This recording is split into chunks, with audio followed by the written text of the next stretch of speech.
Welcome proteins. Bihar board परीक्षा matric का 2026 में हमें 90 प्लस स्कोर हासिल करना है और इसके लिए हम आपका साथ दे रहे हैं। इसके लिए हम आपके लिए लगातार क्वेश्चंस लेके आ रहे हैं, वन शॉट लेके आ रहे हैं, ऑब्जेक्टिव सब्जेक्टिव सब कुछ आपको हम तैयारी कराएंगे। एग्जाम तक बस आप इस चैनल को फॉलो कर लीजिए तो साइंस में आपका 90 प्लस स्कोर करना आसान हो जाएगा। इस बात को मैं दावे के साथ कह सकता हूं कि अगर आप इसको फॉलो करते हैं, चैनल को पूरी तरीके से जैसे जैसे मैं आपको बताऊंगा वैसा अगर आप करते चलेंगे तो पिछले 7 साल के एक्सपीरियंस से मैं आपको ये गारंटी के साथ कह सकता हूं कि आप अच्छा स्कोर लेके आएंगे, 90 प्लस स्कोर लेके आएंगे प्रैक्टिकल लगा के, ऑफ कोर्स यार। ठीक है, तो बिना किसी देरी के हम 2025 के जो क्वेश्चन यहाँ पर करवा रहे थे आपको, 2025 के क्वेश्चन हम आपको करवा रहे थे। 20 क्वेश्चन हमने पिछले वीडियो में कर लिया है। अगर आपने नहीं देखा है तो जाके देख लीजिए, मैं आपको डिस्क्रिप्शन में लिंक दे देता हूँ। ठीक है, और आगे भी आप इस वीडियो को देखिए, कंटिन्यू कीजिएगा तो हम पूरा का पूरा 2025, 24, 20 तक आपको बढ़िया से करवा देंगे। ओके, बिना किसी दिक्कत के। अगर आपको हम हलवा बना करके दे दे पूरा चैप्टर तो फिर बचे क्या क्या, आपको सिर्फ निगलना है, चबाने की जरूरत ही नहीं है कंटेंट को। ठीक है, बस आप फॉलो करते चलो, काम आपका हो जाएगा और वो भी बिल्कुल फ्री में, समझे। चलो, तो हम यहां पर सीधे चलेंगे 20 नंबर के बाद यानी 21 नंबर के क्वेश्चन से, क्योंकि पिछला क्वेश्चन हमने पिछले वीडियो में देख लिया है। ठीक है, तो बच्चों आपको मैं चारों ऑप्शन यहां पर क्या करूंगा, एक्सप्लेन कर दूंगा, ताकि चारों ऑप्शन से अगर किसी तरह का क्वेश्चन फिर से आ जाए इस बार के एग्जाम में तो आप क्या कर सके, उसको सॉल्व कर सकें। तो हमारे पास जो 2100 नंबर का क्वेश्चन है वो है कि पेप्टिक अल्सर हो सकता है। कैसे हो सकता है? ऑप्शन दिए गए हैं आपके पास, कम भोजन खाने से, ऑप्शन दिए हैं सामान्य भोजन खाने से, लंबे समय तक भूखे रहने से, इनमें से कोई नहीं। एक बात बहुत क्लियर है, कम भोजन खाने से पेप्टिक अल्सर नहीं होता है। हमें तो कम ही खाना चाहिए, थोड़ा सा, पूरा भरपेट नहीं खाना चाहिए, यही गलत तरीका है। सामान्य भोजन की जहां तक बात है तो फिर अच्छा है ना, आप नॉर्मल भोजन खा रहे हो तो अच्छी बात है ना। तो इसमें पेप्टिक अल्सर जैसी बीमारी क्यों होगी, आपको कोई दिक्कत परेशानी क्यों होगी। अब आता है लंबे समय तक भूखे रहने से, तो जवाब है यस, लंबे समय तक भूखे रहने से क्या हो सकता है सर, पेप्टिक अल्सर होता है। इसके पीछे का बहुत सिंपल सा रीजन है कि हमारा जो पेट है ना वो हमारे डेली रूटीन को फॉलो करता है। सपोज करिए कि अगर आपने टाइम पर खाना नहीं खाया तो आपका पेट क्या कर देता है, कई दफा हाइड्रोक्लोरिक एसिड रिलीज कर देता है और वो एसिड आपके पेट में ज्यादा होने की वजह से क्या होता है सर, पेप्टिक अल्सर हो जाता है। तो रीजन क्या है, लंबे समय तक भूखे रहने से। Very clear. चलिए आगे बढ़ते हैं अगले क्वेश्चन की ओर। तो हमारे पास जो अगला क्वेश्चन है वो है किरणों के समूह को क्या कहते हैं। ये बात बहुत अच्छे से जानते हैं, किरण किसे कहते हैं, एक जो सीधी रेखा पर चलने वाली एक जो सीधी रेखा जो एक ही दिशा की ओर बढ़ती है उसको किरण कहते हैं मैथ की भाषा में।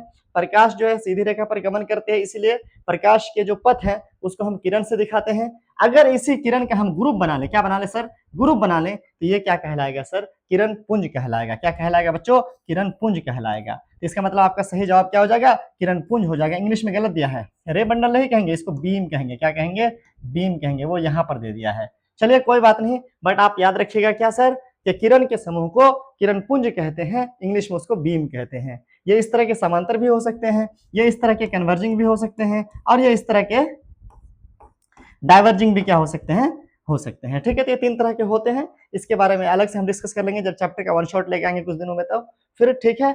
यहाँ पर हम अगले क्वेश्चन की ओर बढ़ जाते हैं बिना किसी देरी के। यहाँ पर हमारे पास है अगला, प्रकाश के किरणों में किरणें गमन करती हैं। अब ये सवाल तो बच्चा वाला हो गया, जब से आप प्रकाश चैप्टर पढ़ रहे हैं तब से आप ये बात जानते हैं कि जो प्रकाश की किरण है वो किस रेखा पर गमन करती है सर, वो सीधी रेखा पर गमन करती है। ये सभी बात जानते हैं। प्रकाश की किरण ऐसे वेव वेव होकर के ऐसे मुड़ मुड़ के नहीं जाती, टॉर्च ऐसे सीधे छोड़िएगा तो वहां से मुड़ करके आपके पीछे से नहीं आ जाएगा, टॉर्च सीधे छोड़िएगा सीधे ही जाएगा, है ना। वो अलग बात है कि जैसे बल्ब जल रहा है तो हर एक डायरेक्शन में निकलेगा, सूरज चमक रहा है तो हर एक डायरेक्शन में उसकी रोशनी जा रही है, लेकिन जिस भी डायरेक्शन में जा रही है वो स्ट्रेट होकर, वो सीधे होकर के ही जा रही है। तो सही जवाब क्या है, किरण किसी भी दिशा में नहीं, किसी भी दिशा में नहीं, तिरछी रेखा में भी नहीं, सीधी रेखा में जो है प्रकाश की किरणें क्या करते हैं सर, गमन करते हैं। क्लियर है। देखो वीडियो को आप इन तक देखो, मैं खुद आपका टाइम बर्बाद नहीं करना चाहूंगा, मैं शॉर्ट से शॉर्ट टाइम में आपको सही से सही जवाब देकर के और ज्यादा से ज्यादा नॉलेज देने की पूरी कोशिश करूंगा। ठीक है, बस आप वीडियो को इन तक देखो, वीडियो को लाइक करना और दोस्तों को भी क्या कर लेना सर, बुला लेना, उनको भी एक अच्छा वीडियो मिल जाएगा आपके बहाने से, नेकी होगी भाई। आगे बढ़ते हैं। अवतल दर्पण किस प्रकार का दर्पण है। अब ये सब क्वेश्चन ऐसा क्वेश्चन है जो सदाबहार क्वेश्चन है, अक्सर हर साल इस तरह से कुछ क्वेश्चन आ ही जाते हैं आपके एग्जाम में। अवतल दर्पण हम जानते हैं कि 2 तरह के दर्पण हम पढ़ रहे हैं यहाँ पे, खास करके गोलीय दर्पण और समतल दर्पण को छोड़ करके। गोलीय दर्पण का जो 2 टाइप है, क्या, अवतल और उत्तल। अगर ऐसा वाला है यानी पीछे पेंट किया हुआ तो इसको कहते हैं अवतल, अगर ऐसा वाला है अंदर की ओर पेंट किया हुआ इसको कहते हैं उत्तल। सभी जानते हैं इस बात को बहुत अच्छे से। अब कह रहा है अवतल दर्पण किस प्रकार का है, अभिसारी है या अपसारी है, दोनों है।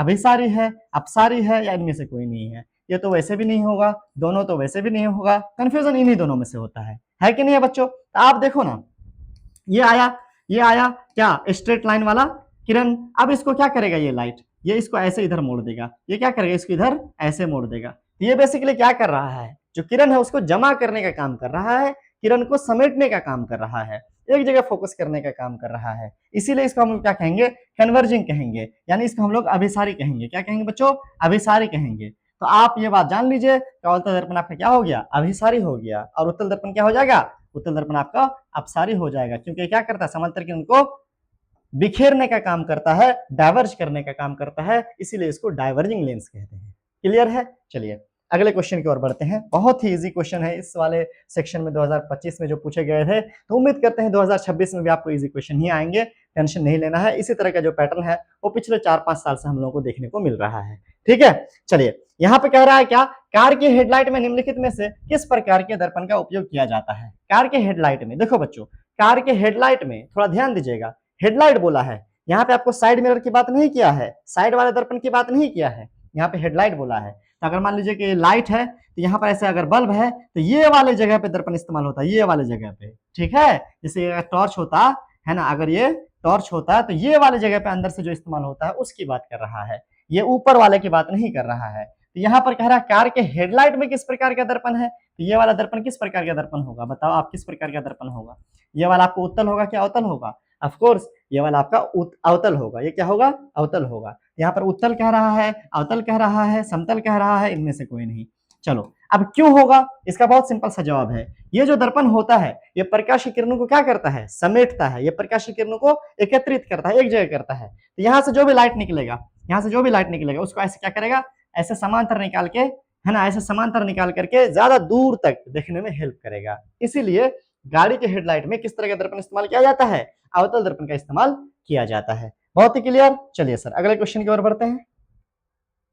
हमारे पास है अवतल दर्पण जो है वो उसकी फोकस दूरी क्या होती है, अवतल दर्पण की फोकस दूरी क्या होती है। यहां पर आपसे सवाल में ऑप्शन दिया धनात्मक, ऋणात्मक, ये भी दोनों, इनमें से कोई नहीं। अब दोनों और कोई नहीं तो वैसे भी नहीं होगा, क्योंकि एक ही दर्पण का नेगेटिव और पॉजिटिव दोनों थोड़ी होता है फोकस दूरी। ये बात आप बहुत अच्छे से जानते हैं, क्लास 10th के स्टूडेंट हैं, आपको ये बात एग्जाम में अलग से सोचने की जरूरत ही नहीं है, क्लास में जो पढ़ा हुआ है तो दिमाग में बैठा हुआ है कि भाई दोनों थोड़ी होता है, अवतल का नेगेटिव या पॉजिटिव कुछ होता है, उत्तल का नेगेटिव या पॉजिटिव कुछ होता है। कंफ्यूजन हो वो अलग बात है, पर दोनों तो नहीं होता है भाई, सिंपल सी बात है। आप देखो ये ग्राफ है, क्या है सर, ये ग्राफ है। ग्राफ है, हम जानते हैं कि इधर की साइड क्या होता है सर, इधर की साइड पॉजिटिव होता है, इधर की साइड क्या होता है सर, नेगेटिव होता है। तो अगर आप अवतल दर्पण को रखिएगा, क्या पूछा यहाँ पे, अवतल दर्पण, अवतल दर्पण को रखिएगा तो कैसे रखिएगा, ऐसे रखिएगा, कैसे रखिएगा, ऐसे अवतल दर्पण को, है ना। तो इसका जो फोकस होगा वो किधर बनेगा, अगर इस पे अगर हम लाइट डालते हैं तो इसका फोकस किधर बनेगा बच्चों, इसका फोकस इधर बनेगा, है कि नहीं है, इसका फोकस इधर बनेगा। तो आप ये बताओ ये जो दूरी है, ये जो दूरी है वो नेगेटिव में है कि पॉजिटिव में है, आप ही बताओ, बहुत सिंपल सा। ये दूरी यानी फोकस क्या होता है, ये मुख्य बिंदु यहां से लेकर के, है ना, सॉरी ये, हाँ ठीक है, ये P से लेकर के F तक की दूरी को आप फोकस दूरी कहते हो, जिसको आप स्मॉल f से दिखाते हो। तो ये जो दूरी है यहां से लेकर यहां तक की जो दूरी है, ये अभी बताओ ग्राफ में इधर है कि उधर है। अगर इधर है तो इसका मतलब है कि नेगेटिव है, इसका मतलब क्या होगा, ऋणात्मक होगा, यानी धनात्मक किसका हो जाएगा, धनात्मक। अगर यह अवतल का है तो उत्तल का हो जाएगा। है आसान, बहुत ही आसान है, बहुत ही आसान है। मुझे नहीं लगता कि इसमें ज्यादा कोई कंफ्यूजन की बात है। आप बस इसको इसी तरीके से समझिएगा जिस तरीके से मैं समझा रहा हूं, तो आपको याद करने की जरूरत नहीं पड़ेगी। वल्ला कह रहा हूं, मुझे भी एग्जैक्टली याद कुछ नहीं है। जब तक मैं ये पूरा डायग्राम ना बना दूं या इस बारे में ना सोच लूं, तब तक मैं नहीं बता पाऊंगा कि ऋणात्मक या धनात्मक, बल्कि मैं भी इसी तरीके से सोचता हूँ। हाँ, ये डायग्राम मुझे कॉपी पे बनाने की जरूरत नहीं है, दिमाग में बना लूंगा मैं, लेकिन मुझे ये सब बना के जो है याद है। यानी मैंने क्या करा है सर, कंसेप्ट को समझा है, और मेरा टारगेट यही है कि जितने बच्चे मुझसे पढ़ते हैं वो सारे बच्चे क्या कर लें, कंसेप्ट को समझ लें। एक मर्तबा कंसेप्ट अगर आप समझ जाते हैं, क्लियर हो जाता है आपका, तो ये बहुत ही आसान है कि आप किसी भी तरह का सवाल जवाब दे दीजिएगा। सिंपल है ना यार, एग्जाम में क्या करेगा, बेसिकली इन्हीं सवालों को थोड़ा बहुत घुमा के तोड़ मोड़ के पूछेगा। तो अगर आपका कंसेप्ट क्लियर है तो जाहिर सी बात है सवाल कैसे भी पूछे आप क्या कर लेंगे, उसका आंसर कर ही देंगे।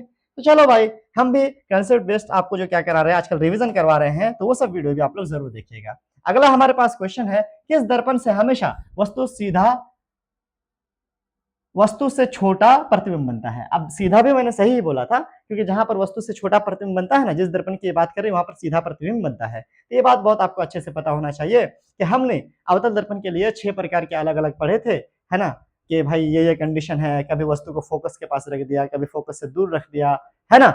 लेकिन जो हमने उत्तल दर्पण पढ़े थे बच्चों, हमने जब पढ़े थे उत्तल दर्पण, तो उत्तल दर्पण में हमने क्या पढ़ा था सर, सिर्फ और सिर्फ एक ही कंडीशन पढ़ा था कि जब वस्तु को क्या करते हैं सर, हम दर्पण के सामने रखते हैं। इस वाले कंडीशन में हमेशा क्या बनता था सर, इस वाले कंडीशन में, है ना, हमेशा जो है आपको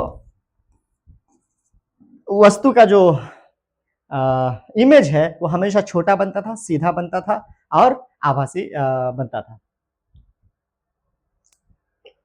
आभासी। रियल इमेज हमेशा आभासी होता है, ठीक है। तो यहां पर क्या हो गया सर, किस दर्पण में हमेशा वस्तु छोटा प्रतिबिंब बनेगा, अवतल दर्पण में बनेगा या समतल दर्पण में बनेगा या उत्तल दर्पण में बनेगा या इनमें से कोई नहीं। अब इनमें से कोई नहीं तो नहीं होगा। अब समतल दर्पण में तो आपको पता है बराबर बनता है, कंफ्यूजन सिर्फ किस में है, अवतल में या उत्तल में। याद रखिएगा हमेशा छोटा और सीधा किस में बनता है, उत्तल में बनता है। चलिए सर अगले क्वेश्चन की ओर बढ़ते हैं।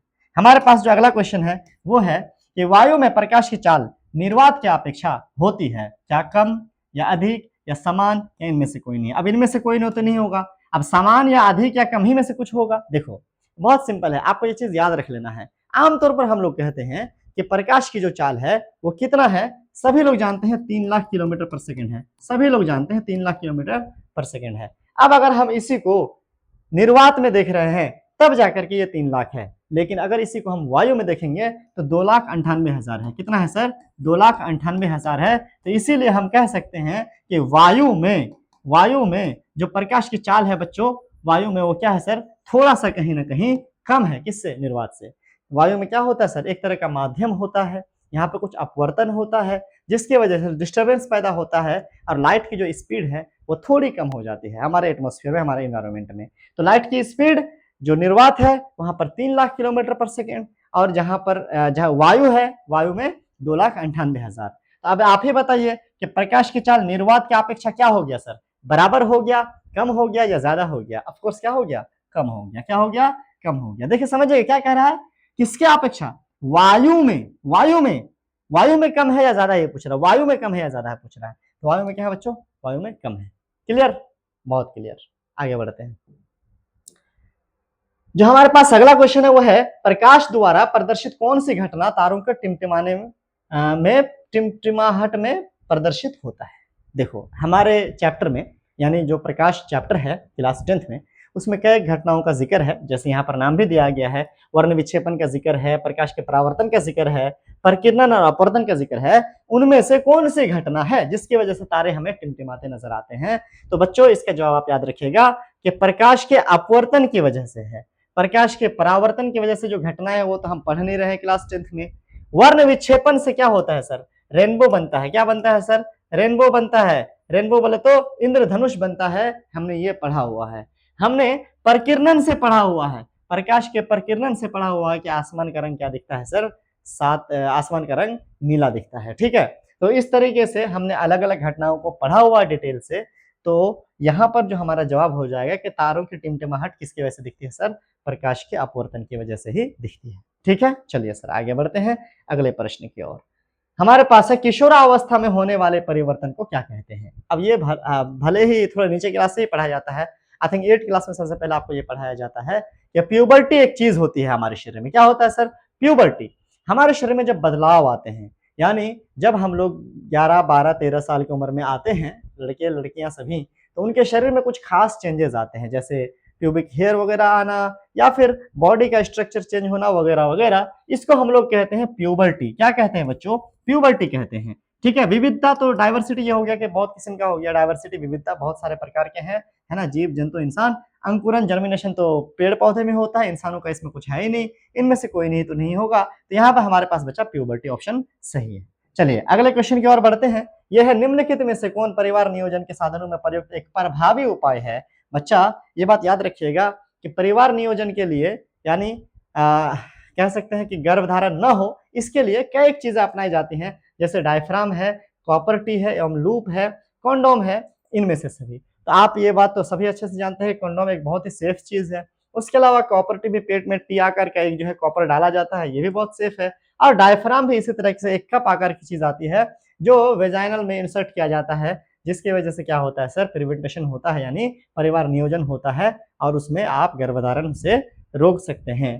ठीक है, तो ये तीनों जो है एक तरह की विधि है जिससे क्या किया जा सकता है, गर्भधारण को रोका जा सकता है, यानी परिवार नियोजन किया जा सकता है। तो इनमें से सभी क्या हो जाएगा, इसका सही उत्तर हो जाएगा।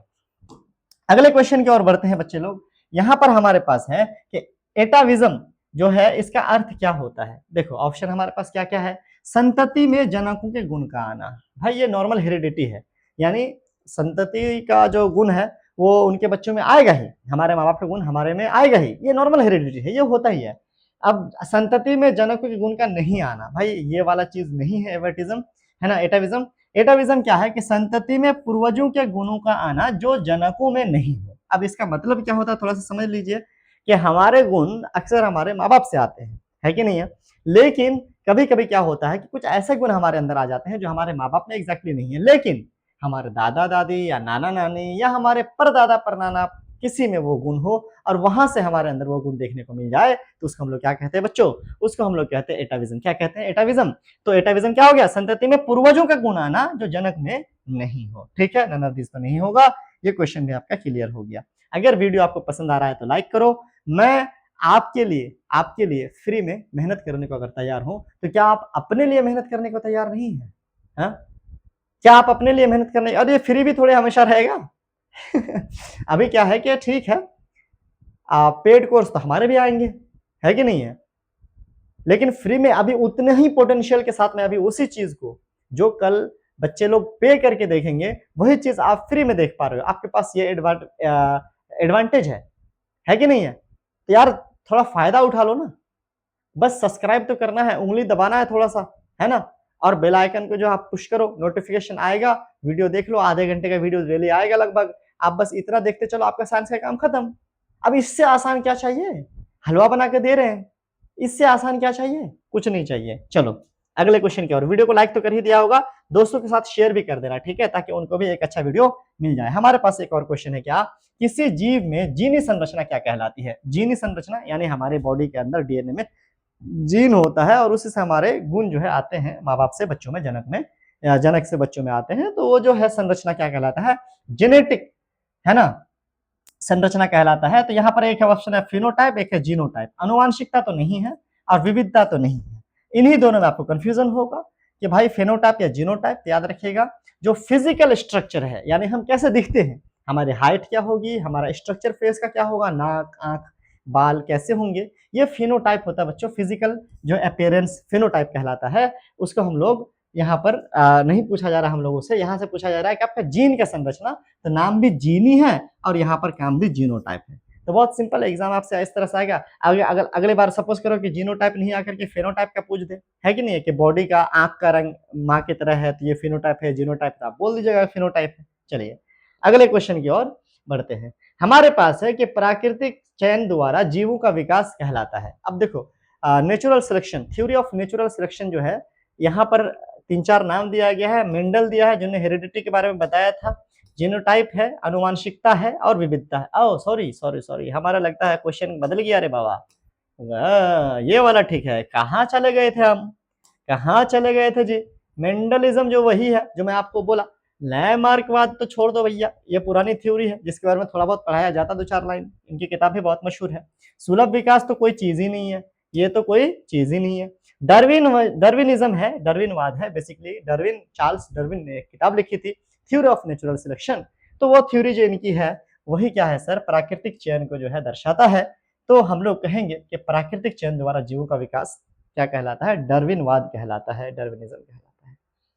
अगले क्वेश्चन की ओर बढ़ते हैं बच्चा लोग। क्या है, जैव आवर्धन प्रदर्शित करने वाला रसायन है, जैव आवर्धन प्रदर्शित करने वाला रसायन है। देखो ये जो माइक्रोबायोलॉजी, यहाँ पे वर्ड नहीं यूज, एग्जिबिट बायो, हाँ बायो मैग्निफिकेशन। बेसिकली ये जैव आवर्धन यानी बायो मैग्निफिकेशन जो होता है, ये खाने पीने में थोड़े बहुत और एनवायरमेंट में चेंज की वजह से जो नस्ल है उसमें कुछ चेंज देखने को मिलता है, इसको हम लोग कहते हैं डीडीटी। क्या कहते हैं बच्चों, डीडीटी। लेकिन बाकी ऑप्शन भी देख लो, इसको कहते हैं एडिनोसिन ट्राइफॉस्फेट, इसको कहते हैं एडिनोसिन डाइफॉस्फेट। ये बेसिकली खाने में एनर्जी करेंसी के रूप में इस्तेमाल होता है, ठीक है। ये तो खाने में हम लोग जब खाना खाते हैं और हमारे पेट में जो ऊर्जा बनता है तो ऊर्जा इस रूप में स्टोर रहता है, ये तो अलग चीज है। सीएफसी की जहां तक बात है, ये है क्लोरोफ्लोरोकार्बन। ये क्लोरोफ्लोरोकार्बन जो है एनवायरमेंट में गैस के फॉर्म में पाया जाता है ना, यूज किया जाता है बहुत सारे मशीन में। तो ये जैव आवर्धन का प्रदर्शित करने वाली कोई चीज नहीं है, बल्कि डीडीटी क्या है सर, खाने में पाई जाने वाली चीज है, जिससे क्या होता है सर, थोड़े बहुत चेंजेस आते हैं नस्ल में। तो ये क्या है, जैव आवर्धित आवर्धन प्रदर्शित करने वाला क्या है सर, रसायन है। अब बहुत सिंपल सी बात है, जो मेरी हिंदी है वो थोड़ी सी क्या है सर, वीक है, थोड़ी सी तो तुम लोग उतना मैनेज कर लेना। देखो अभी मैं कुछ नहीं कर सकता इसका, मुझे समझ आता है, पर पढ़ने में थोड़ा सा ऐसा अजीब लड़खड़ा जाता है कभी कभी, ठीक है। तो तुम लोग थोड़ा सा उसको देख लेना।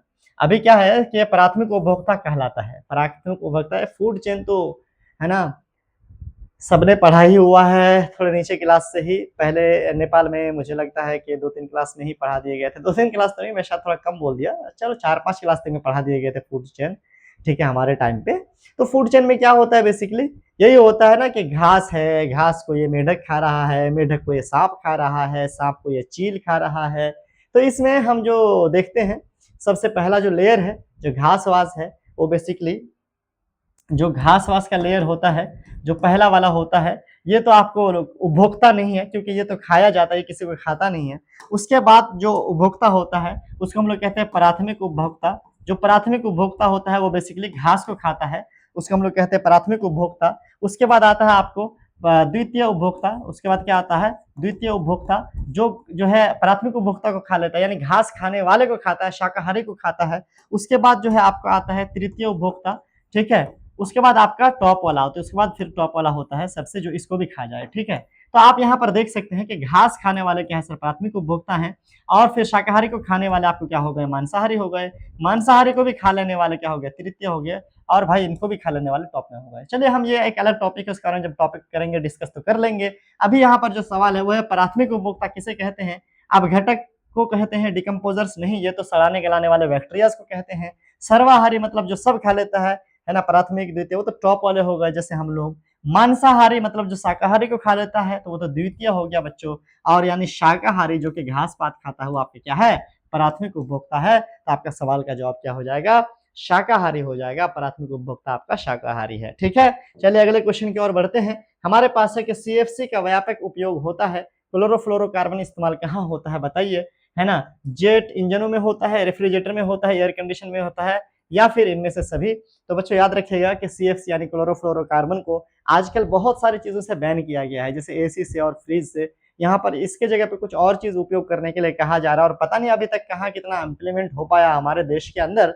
लेकिन याद रखिएगा कि जो सीएफसी है यानी क्लोरोफ्लोरोकार्बन है, वो जेट इंजन में भी होता है, रेफ्रिजरेटर में भी होता है, एयर कंडीशन में भी होता है।